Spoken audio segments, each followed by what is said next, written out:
Yahoo! That is the only time I will do that during this whole video. I promise. Is a fairly famous company, an American web services provider. If you grew up in the 90s, particularly the late 90s, you probably are quite familiar with the name. Even now, people generally know what Yahoo is, as for a time they were the equivalent to Google. But no longer. What did they do? How did they screw this up?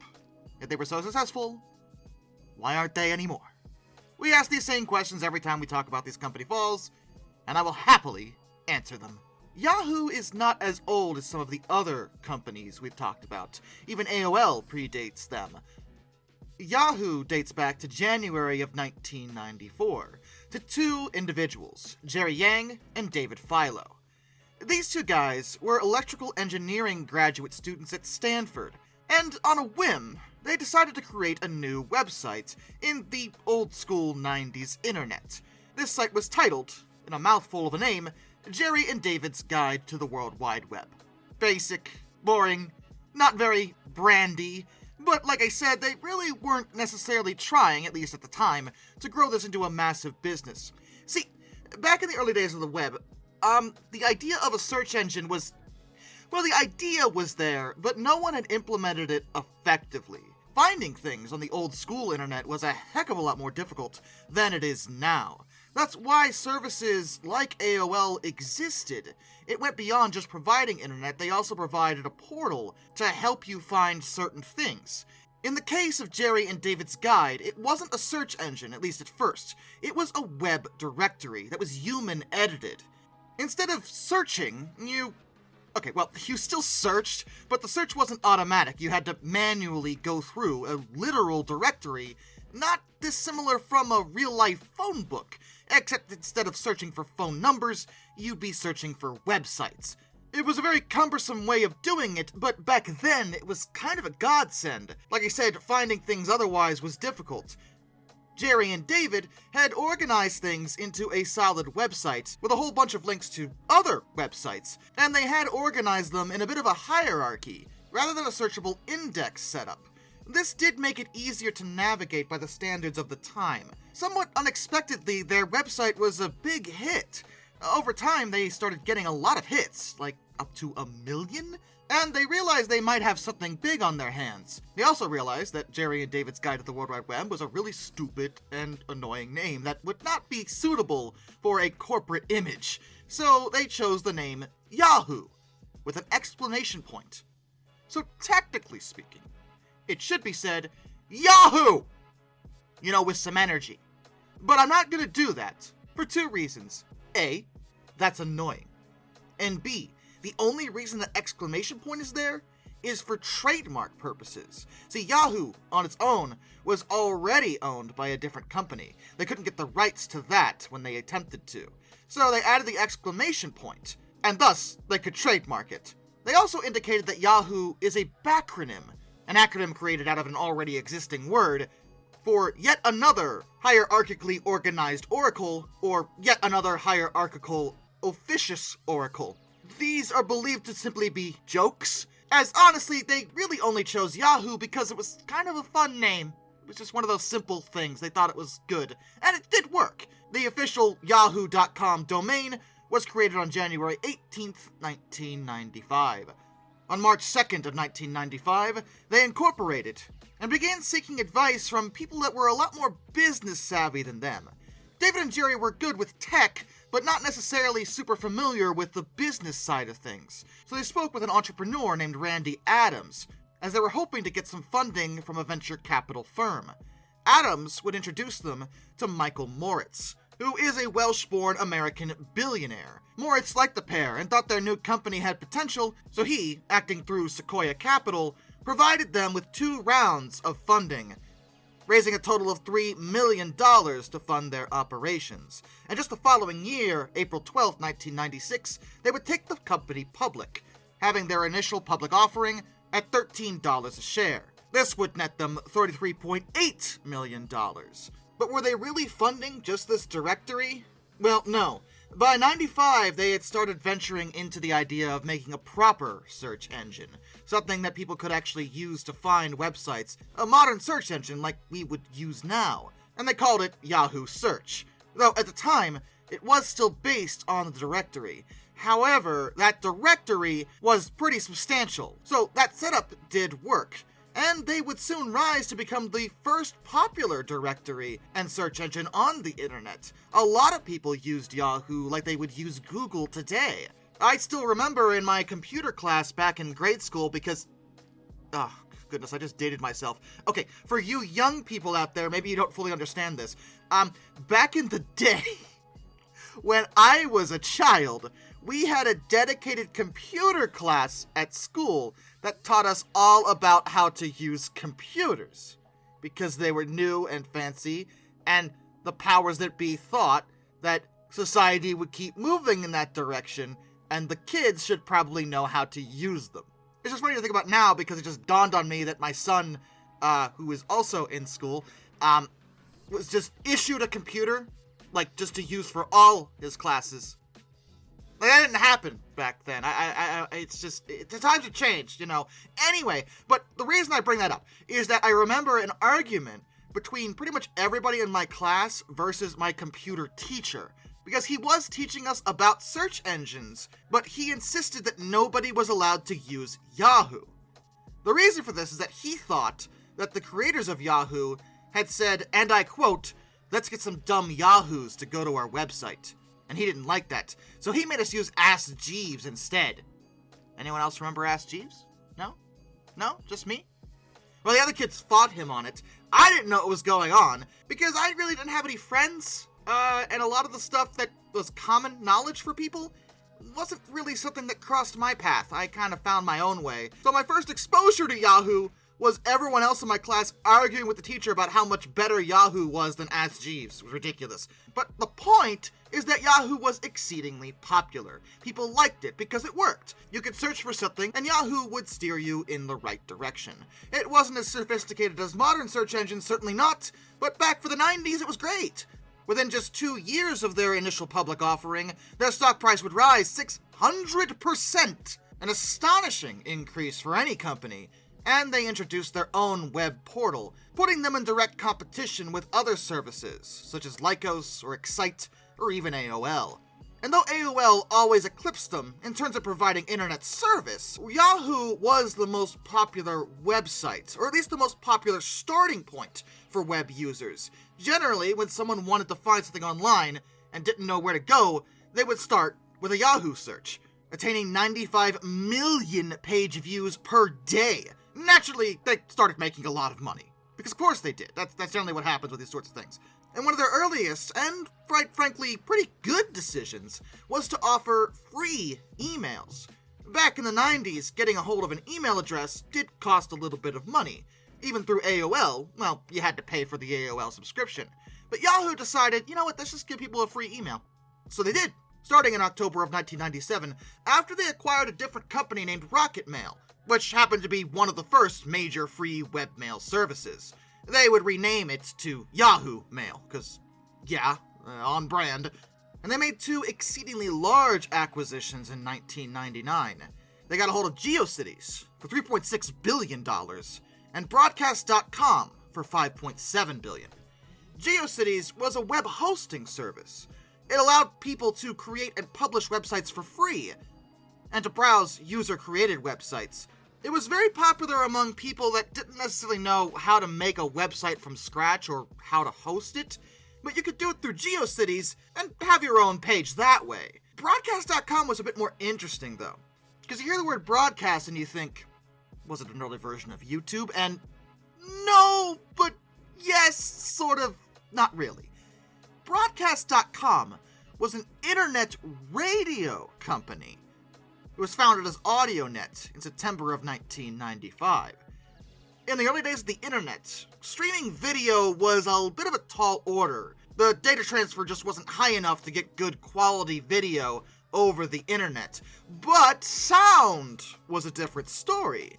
Audio worked. So for a period, instead of watching a video on the internet like you are right now, you would instead tune in to an audio show. Radio over the internet was a popular thing for a bit, at least until broadband came out, connections got faster, and people were able to actually watch video over the internet. But either way, while expensive, it was a decent acquisition. But you know what they didn't acquire during this time? Google. Yep. Google was still very much in their infancy back in the late 90s. They weren't a household name in any way. And Yahoo in 1998 had the opportunity to buy them for $1 million, which, considering how big Google is now, is a steal. I mean, can you imagine that? Getting a hold of Google for just $1 million. I know $1 million is a lot to many of us, but considering how much Google is worth now, multi-billions, that is a great price. But Yahoo felt, at the time, that wasn't a good value for what Google had to offer, so they did not acquire them. This would let Google continue to grow and flourish, and would come back to bite them over time. Yahoo also stopped worrying as much about their public image as they probably should have. See, through a lot of these acquisitions that they did make, while they may have been good for their core business, they weren't necessarily good when viewed through the public lens. Yahoo had a habit of changing the terms of service for these other companies whenever they got a hold of them. And Yahoo's terms of service were generally a heck of a lot stricter than the companies originally had been. So users on the existing services didn't really like the fact that Yahoo had bought them. Yahoo still continued to grow though. Nothing had changed in that regard, at least not until the early 2000s. Their first major problem was the dot-com bubble bursting. The web market as a whole crashed in the year 2000, and Yahoo's stock would drop from an all-time high of $118.75 a share on January 3rd, 2000 to a post-bubble low of just $8.11 on September 26, 2001. But Yahoo was an exceedingly popular site. They had plenty of money. They could afford to handle this kind of market shift. And yes, they certainly survived it. They were fine. But in the year 2000, they also made another pretty major mistake. They did notice that Google's search was really good, and they decided to form a partnership with Google and allow them to power Yahoo's own search engine starting in June of 2000. They would develop their own modern search technologies over the next 4 years, and eventually drop Google, but it was not a good look to basically publicly admit that your competitor's search engine is better than your own, so you're just gonna use that. It didn't help that those in charge did realize the value of Google and decided to go back to the table to try to acquire them outright in 2002. Google had grown, so Yahoo offered to buy them for $3 billion. But Google wanted at least $5 billion. Quite a bit more, certainly, but it is Google, and they would be worth a lot more than that later. Yahoo declined to buy them a second time. They did this twice! You know, at least Blockbuster only declined to purchase Netflix once. And Circuit City decided not to buy Best Buy once. Yahoo turned down buying Google twice. Geniuses. This decision wound up being great for Google because they just continued to grow. They just kept getting more dominant and more dominant. And into the 2000s, people were starting to use their search engine a lot more than Yahoo's. Google would even introduce their own email service known as Gmail. Yahoo countered this by offering unlimited email storage in 2007 for their service, which was pretty nice, but it wasn't enough to stop Google.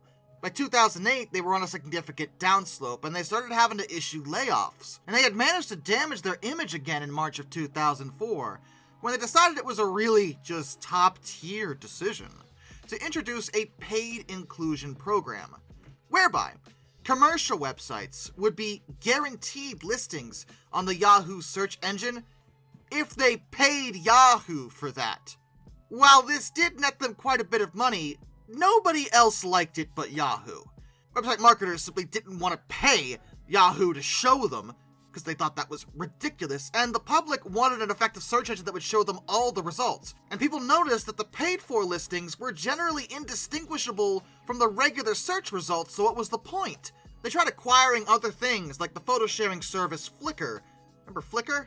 They're still up, they still exist. But a lot of their acquisitions didn't really amount to a whole lot, and Google's search engine and their other services were beating the tar out of them purely because they were better and more cost-effective for people. Interestingly, between the years 2005 and 2008, Yahoo was in, well, I was about to say talks. It wasn't quite like that. Well, sometimes it was. It depended.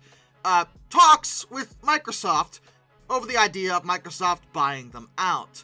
Analysts were skeptical about it, but Microsoft is kind of made of money, so even if it didn't work out well, it probably would have been fine for them, and Yahoo would get a bunch of money out of it. Much needed funding in those days. But the friendly part of the talks kind of came to a standstill on February 1st, 2008, because Yahoo said no to a bid from Microsoft to acquire them for $44.6 billion. Yahoo felt that they were worth more than that, which is just hysterical in retrospect, frankly. Microsoft was still interested in getting a hold of them, and the idea of a hostile takeover was entertained. A hostile takeover is a bit of a vague term, but generally it involves approaching the shareholders of a company directly in the hopes of electing a new board who would be more interested in moving forward with merger talks. Alternatively, if it's a public company, you could simply buy enough stock in it to have a significant controlling interest, a majority, and then you have the ability to tell the company what to do. There's a variety of ways to do it, but they all involve a lot of money and a lot of influence, which Microsoft has both of those things. So, it could have been done, but at the time, Microsoft CEO was Steve Ballmer. You probably have seen him before.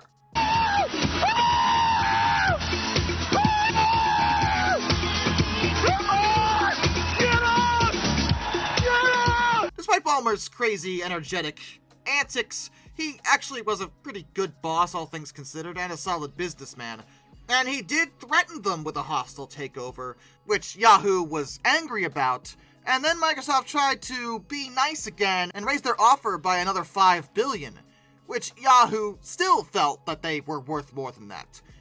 Ballmer considered going through with that hostile takeover threat, but one of his advisors, who had done the negotiating, felt that Yahoo's brass, if Ballmer went through with this, would effectively burn the company to the ground before they were able to take them over, just out of sheer spite, which wouldn't be the first time that had happened in a hostile takeover. So Ballmer opted to back down, and the whole thing was withdrawn. But by this point, a lot of people felt that Yahoo really needed a buyer, and that the deal was good. I mean, Microsoft was offering nearly $50 billion. They threw that amount of money on the table to acquire them when they were in the process of dying. While at face value, it seemed like they were standing on business, in reality they were just making themselves look foolish and short-sighted. Their stock would drop by 15% after Microsoft pulled their offer, and they lost about $6 billion on top of their market capitalization. And on top of that, plenty of their senior management decided it was time to get out while the getting was good. They had no faith in the company's future at that point. Their strategies just weren't working, and many of the decisions that were being made, not everyone agreed with.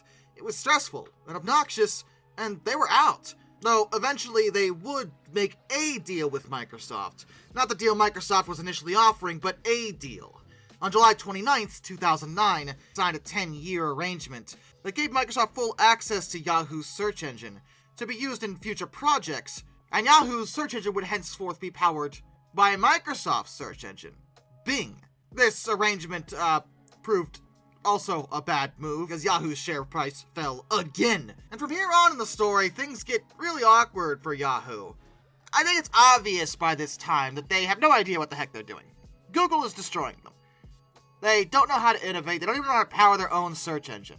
Their services aren't being used as much, they're not bringing in as much money, and while other companies are busy innovating, Yahoo's busy trying to remember what innovating is. But why do they stagnate this badly? Especially into the 2010s, it seemed like everything stood at a standstill for them. Well, the reason for that is that, frankly, nobody was in charge. Well, okay, somebody was in charge, but the person who was in charge changed so often that Yahoo didn't have a solid direction. In 2009, Yahoo appointed Carol Bartz, who was the former executive chairman of Autodesk, a multinational software corporation, as their new CEO and a member of the board.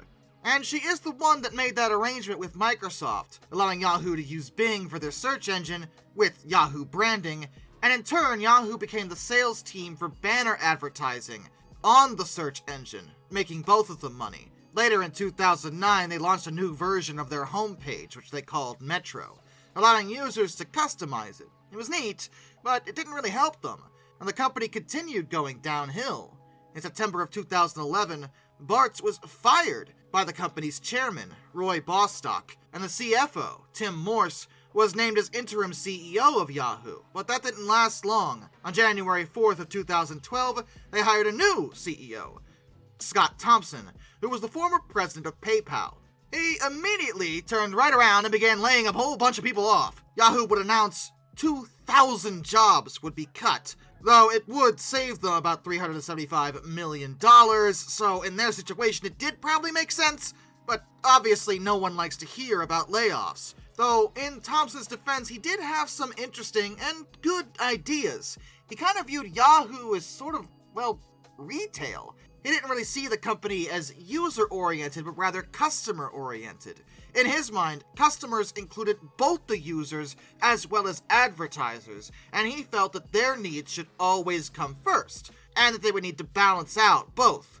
Not an unreasonable viewpoint, to be perfectly honest, and he reorganized everything into three major groups: consumer, regions, and technology. They had several different groups underneath them, but the idea was to streamline operations in a way that made sense so they could focus on where the actual problems were and push the company forward. But on May 3rd, 2012, Thompson found himself in a massive amount of controversy. It was reported that his biography, as it was shown, was wrong. It stated that he personally held a dual accounting and computer science degree from Stonehill College, but that isn't true. He did have a degree from Stonehill, but it was only in accounting. The directors of the board at Yahoo didn't actually realize this until news broke. In response, they formed a committee to review Thompson's academic credentials, as well as the vetting process that had gotten him the job in the first place. Quite quickly, it was realized that Thompson had lied. He had been given the role of CEO under false pretenses, and on May 13th, he was fired, replaced by Ross Levinson as the interim CEO. And finally, on July 16, 2012, they hired a CEO that would stick around for a while, and her name was Marissa Mayer. She was a former executive at Google and a corporate director at Walmart. With that knowledge, it seems like she would have been a really great choice. Both those companies are huge and massive and highly successful, and Google were the ones that were just destroying Yahoo, so logistically, it seemed like Marissa should be able to come in and fix all of Yahoo's problems. She was certainly capable, accredited, and interestingly, at the time, the youngest CEO of a Fortune 500 company. But her tenure at Yahoo was, well, pretty mixed. Mayer is a controversial figure when it comes to business. She didn't make all bad decisions, and I don't think she was necessarily stupid, but she certainly didn't help Yahoo's fortunes. She did make mistakes, and she was subject to plenty of criticism. For one thing, she would be eventually accused of gender-based discrimination, of all things.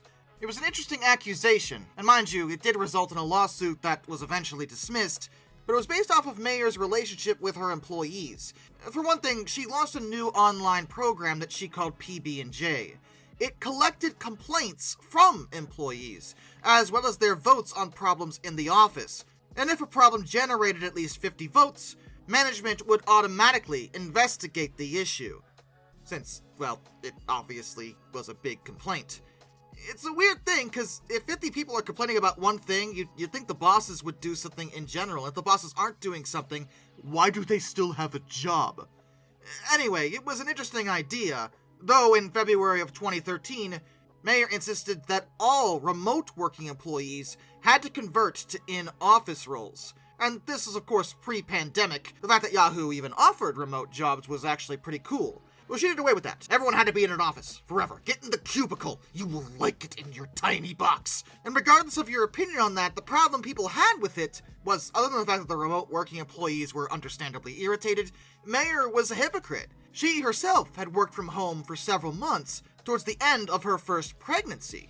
Now, Granted, in my opinion, that's a completely understandable reason to work from home, but so you can do it, but your actual employees can't. You see the disconnect there? Granted, again, this is why she's so mixed. At the same time, in April of 2013, she instituted a new maternity leave policy at Yahoo. They lengthened the time allowance for maternity leave and provided cash bonuses to parents, which is pretty nice. That was a good thing. Though, admittedly, it was in line with a lot of other Silicon Valley companies at the time.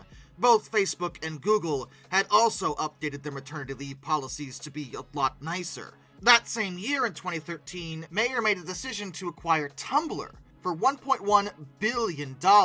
This would prove to eventually be a mistake. Tumblr, well, I'm sure plenty of you know what it is, but when's the last time you honestly used it? Tumblr was peaked about 2013. They were on top of the world, but they would come crashing down pretty quick. The value would fall by 2016 to just $230 million, way less than Yahoo had paid. Granted, their stock price did go up in 2013, but that growth was attributed to a different category. Yahoo acquired a substantial stake in the e-commerce company Alibaba, which, if you haven't heard of that, is kind of like Wish, only not. You go there if you want to buy garbage, I guess. I don't really get it. But Alibaba would grow substantially over the following years, netting Yahoo a boost in their own value, but that had nothing to do with any decision Mayer made. And in November of 2013, she then introduced a new performance review system for all employees.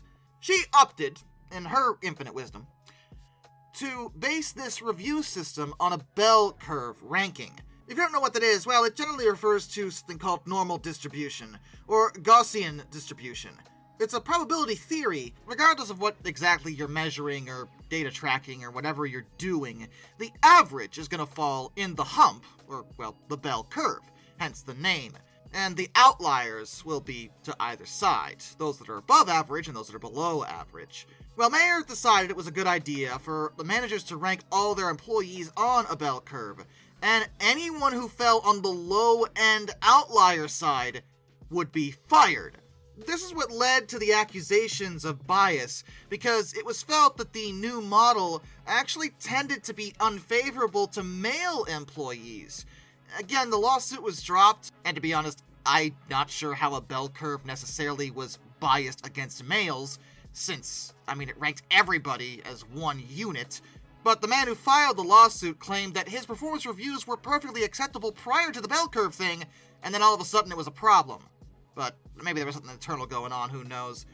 Regardless, there were other lawsuits filed because it claimed that the practice of ranking people in such a manner was in violation of both California and federal labor laws. Granted, even with all this controversy, she was heralded at first as someone who might breathe new life into Yahoo, ranking as the 16th most powerful businesswoman in the world in the year of 2014 in Fortune. But just 2 years later, in 2016, Fortune named her as one of the world's most disappointing leaders, because she did nothing to really help Yahoo. Like I said, that purchase at Tumblr did the opposite of paying off. People still weren't using them as their primary search engine of choice, and they continued losing money at a daily basis, while Google ironed out their advertising revenue stream and making solid investments, like right here, on YouTube.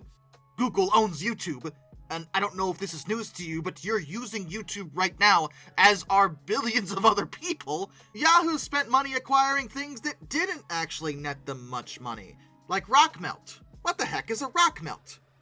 Well, it is now a discontinued, proprietary social media web browser.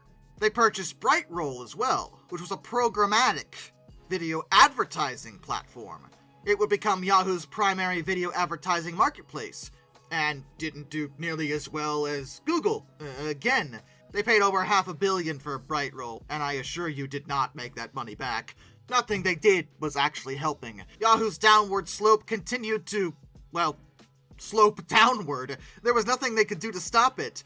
Any decision Mayer seemed to make didn't seem to really do anything, and most of her ideas didn't pan out. She certainly had an understanding of what Google did and why it was working, but she didn't know how to implement any of that on Yahoo's side. She was missing key pieces of the puzzle, and because of that, none of her insight mattered when it came to Yahoo. In 2016, she announced further layoffs, amounting to about 15% of their workforce. And over time, Google wasn't their only problem anymore. That was a problem, but even search engines in general started falling off. Like, people still use Google as a search engine, but also the rise of social media completely changed the landscape. Often people don't even go searching for things anymore. They just go to whatever social media outlet they tend to use and have relevant things thrown into them automatically through algorithms. Yahoo never really had anything even close to that. And it got to a point when there was just no reason for anyone to even go to yahoo.com anymore. Why would they? Every other site did things better and more conveniently. Oh, yeah, there was also the itsy little bitsy problem of the data breaches. Starting in 2013, and again in 2014, Yahoo was slammed with some very serious data breaches that affected over 3 billion user accounts. This data was, of course, super relevant to users. Things like names, and phone numbers, and passwords. And oh right, they didn't actually disclose that it had occurred until 2016. What? What do you mean you didn't tell anybody about that? For at least 3 years, you let people continue on as normal without knowing that their sensitive information had been stolen? You fools! Look, it's bad enough that you suffered a data breach, but in the modern day, hackers are gonna hack. And the best thing you could do in that situation is close whatever hole in your security caused it and tell your users immediately. But you didn't tell them for 3 years? I ask you a serious question.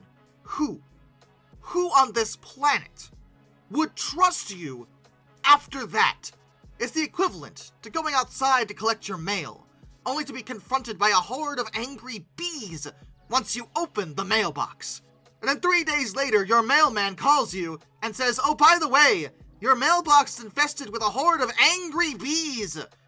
Thought you ought to know. Except even in that case, I guess technically the mailman isn't responsible for your mailbox, but, still rude. It's a metaphor. The point is, this is ridiculous. They couldn't even handle their investments right. Not just their acquisitions, but I mean their investments, particularly with Alibaba. I mentioned it earlier, and it was all the way back in 2005 when Yahoo invested $1 billion into Alibaba. That was a good idea, because by 2014, Alibaba had ballooned in size and was valued at $168 billion. Yahoo had a 24% stake in them, and that could have netted them $40 billion if they sold it outright. But Mayer screwed that up.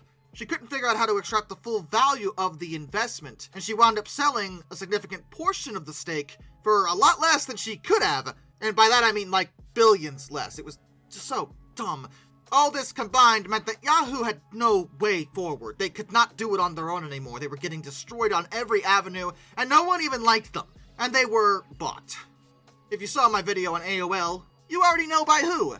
Verizon, on July 25th, 2016, acquired Yahoo's core internet business for $4.83 billion. That part of the business would eventually be merged into, well, AOL, which Verizon had also bought, renamed under a new company called Oath, which was later changed to Verizon Media, and then later sold over to Apollo Global Management, which renamed the whole thing back to Yahoo, the second iteration of the company.